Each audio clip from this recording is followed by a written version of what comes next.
Président, le point sur lequel je veux bien insister, parce que évidemment c'est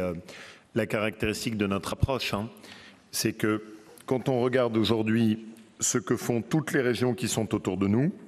elles adoptent toutes des budgets supplémentaires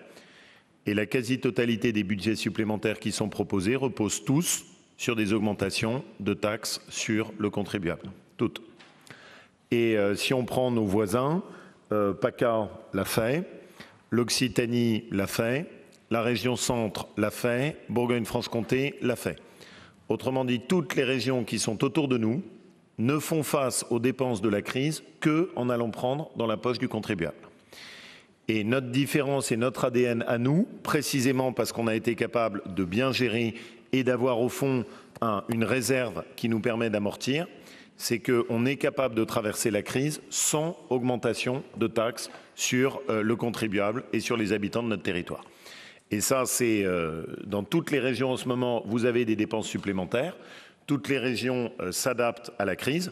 mais nous, on est la seule à le faire sans augmenter les taxes et les impôts sur nos habitants. Et c'est une ligne qu'on s'est fixée, on n'y dérogera pas, elle est claire, elle est nette. On le fait, c'est aussi important parce que les Français ces temps-ci voient les milliards s'agiter dans tous les sens et ils se disent « oulala, mais qu'est-ce qui est en train de se passer sur la dette ?» Nous, précisément, on a pu désendetter pendant 4 ans et ça nous donne la petite marge de manœuvre qui nous permet de passer les choses en ajustant et en essayant de gérer correctement. Cela étant, je le redis, je ne comprends pas la position de l'État. Si l'État veut une vraie relance au niveau des collectivités locales, sur je ne sais plus combien de milliards d'euros ont été investis, il faudrait juste qu'il débloque 4 à 5 milliards d'euros pour faciliter la vie des collectivités locales.